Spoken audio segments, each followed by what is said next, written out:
My husband's Trump obsession has turned our home into a MAGA shrine and I'm losing my mind. I never thought I'd be posting here, but I desperately need to vent. My husband of 12 years has transformed from a reasonable conservative into what I can only describe as a Trump cult member, and it's destroying our marriage. Our house has become a literal shrine to Trump. I wish I was exaggerating. There's a 6-foot Trump cardboard cutout in our living room that he talks to every morning like some sort of religious ritual. Our walls, once decorated with family photos, are now plastered with Trump flags. He even replaced our American flag with a Trump 2024 or death banner. My kids are embarrassed to have friends over. Last week was the final straw. He spent $3,000 of our savings on limited edition Trump gold-plated coins and a certified authentic piece of Mar-a-Lago toilet paper. $3,000. When I confronted him about taking money from our children's college fund, he said Trump University will be reopened and make education great again. I couldn't make this shit up if I tried. Every dinner conversation somehow turns into a Trump sermon. He'll randomly shout "Stop the steal" during family meals. When our 15-year-old daughter got an A+ on her history project about the Civil War, he accused her teacher of being a communist infiltrator for not teaching the truth about Trump's victory. Our bedroom. God, I'm mortified to even type this. He insists on keeping a giant Trump portrait above our bed because Trump watches over us. He even got a Trump tattoo on his chest and keeps trying to convince me to get one too. He calls it his mark of patriotism. His entire personality has been consumed. He changed his wardrobe to only red clothing. He refers to himself as a digital soldier and spends hours posting on Truth Social. When I asked him to help with our son's homework, he said he was too busy fighting the deep state online. The paranoia is getting worse. He installed cameras around our house to watch for Antifa. He thinks our neighbors are deep state agents because they have a pride flag. He threw out our coffee maker because Starbucks is funding the radical left. He even accused our golden retriever of being suspiciously woke because she didn't bark at a Biden commercial. Our sex life. He insists on playing Trump rally speeches in the background and keeps trying to get me to wear a Melania mask. I wish I was joking. He has different MAGA hats for different occasions, including one specifically for bedroom patriot time. I'm dying inside. I found receipts showing he's donated over $15,000 to various Trump-related causes this year alone. Money we needed for our mortgage. When I showed him our overdue bills, he said Trump will fix the economy and make us rich. We're facing foreclosure, but he keeps buying Trump merchandise. Yesterday, he announced he's legally changing his name to Donald J. Trump Smith and wants our kids to follow suit. Our 10-year-old son started crying, and my husband told him real patriots don't cry and made him watch 4 hours of rally footage as testosterone training. I've tried everything: marriage counseling, he called the therapist a socialist, family interventions, he disowned his own mother for suggesting he get help, even pleading with his Trump-supporting friends to tell him he's going too far. Nothing works. He just goes deeper into the rabbit hole. The worst part? Under all this Trump worship, I know my real husband is still in there somewhere. Sometimes, late at night, I catch glimpses of the man I married. But then morning comes, he puts on his MAGA hat, salutes the Trump cutout, and the cycle begins again. Edit. Please stop DMing me about joining your Trump wives support group. I appreciate the thought, but I'm not interested in your MLM scheme selling Trump-themed essential oils. Edit 2. Yes, I've already hidden our important documents and started a secret savings account.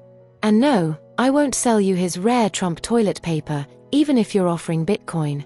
Edit 3. To the people saying this can't be real, I wish I was creative enough to make this up. Come visit for dinner sometime. Hope you like hamburgers while watching Tucker Carlson reruns on loop. Confession 2. Am I being dramatic? Hello everybody. I 22F live with 3 other roommates. One is BR22F, HJ23F, and MT23F. I am currently living in an apartment complex and have been with them for the past 2 years. I am getting my master's degree in a STEM field, so it requires a lot of studying, therefore I need peace and quiet. Lately I feel like I have been going crazy and it's taking a toll on me, so I need your opinion if I am overreacting. It all started 2 weeks ago when I wanted to have some friends over and make some dinner. The rule of thumb is that if we are going to have people over, we should let each other know and ask. I asked, of course, and side note, I never really use the kitchen in our apartment since I usually just eat takeout or buy prepared foods like sushi and all that. I still have to clean here, such as sweeping, mopping, wiping down surfaces, and cleaning the living room, as well as pitching in for items needed around the house that I don't use since I don't eat there. I never get a chance to use it since I am busy and my roommates always cook. But three of my friends and myself wanted a home-cooked meal, and my place seemed to be the best candidate. I messaged my roommates if it would be okay with them if I had a couple of friends over to make some dinner. I would of course clean up. However, they never responded to my message and texted me later on. One of them texted me that they never saw my message.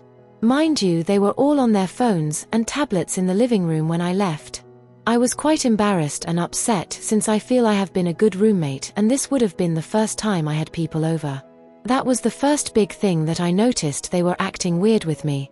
They have had people over without my knowledge or approval, but I never said anything to not rock the boat, if you understand what I mean. I have given them rides to the grocery store, paid for dinner in the past, did random favors here and there, and etc.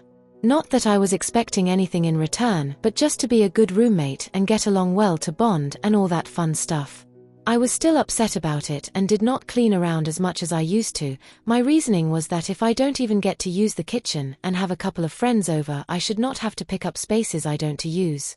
I have the habit of greeting whoever is there and saying goodbye when I leave if my roommates are there. They have started to ignore my highs and byes, or even when I try to make small talk or something of the sort. The other day that made me feel a little sad was I said hi to my roommate BR when she walked out of her room since I was there talking to HJ. BR just rolled her eyes and waved and slammed the door when she went into MT's room. I thought it was weird since I hadn't really done anything or even been home, so I just ignored it and thought she was having an off day. But yesterday I left to go grocery shopping in the morning and I said good morning to BR and MT and that I would see them later, and again they ignored me. They have been ignoring me and my message lately, and it makes me feel so confused as to what I did. I feel like I'm going crazy since I haven't done anything to them to make them act this way towards me. I have a little thing on my door to let them know when I need some silence when I am studying. This past week I had an exam and really needed some silence, or at least a lower level when playing music, TV, and all that. They seem to not respect that I need some quiet when studying, and I would go someplace else, but I pay a lot of rent and contribute to things I don't even benefit from, and I feel like the bare minimum is to have some sort of respect and understanding. There's more to it and more scenarios, but for now this is all I have to say. I am thankfully going back home to Montana for the weekend to create some space, but please let me know if there is something I can do to resolve my situation or start a conversation about it. I feel like it's very much mean girl behavior and I am too old for this. Thank you for reading. Confession 3. I cheated and he won't look past it. I started seeing a guy straight after being in a long-term relationship. We both agreed at the beginning that we didn't want anything more. Just a bit of fun together, but we did agree to be exclusive, and if either of us did sleep with someone else, to tell the other person. This was very early on that we agreed with this. I fucked up and I slept with my ex-boyfriend and also someone else. As we weren't dating, I did not tell him, but he found out. He chose to forgive me and continue doing what we were doing.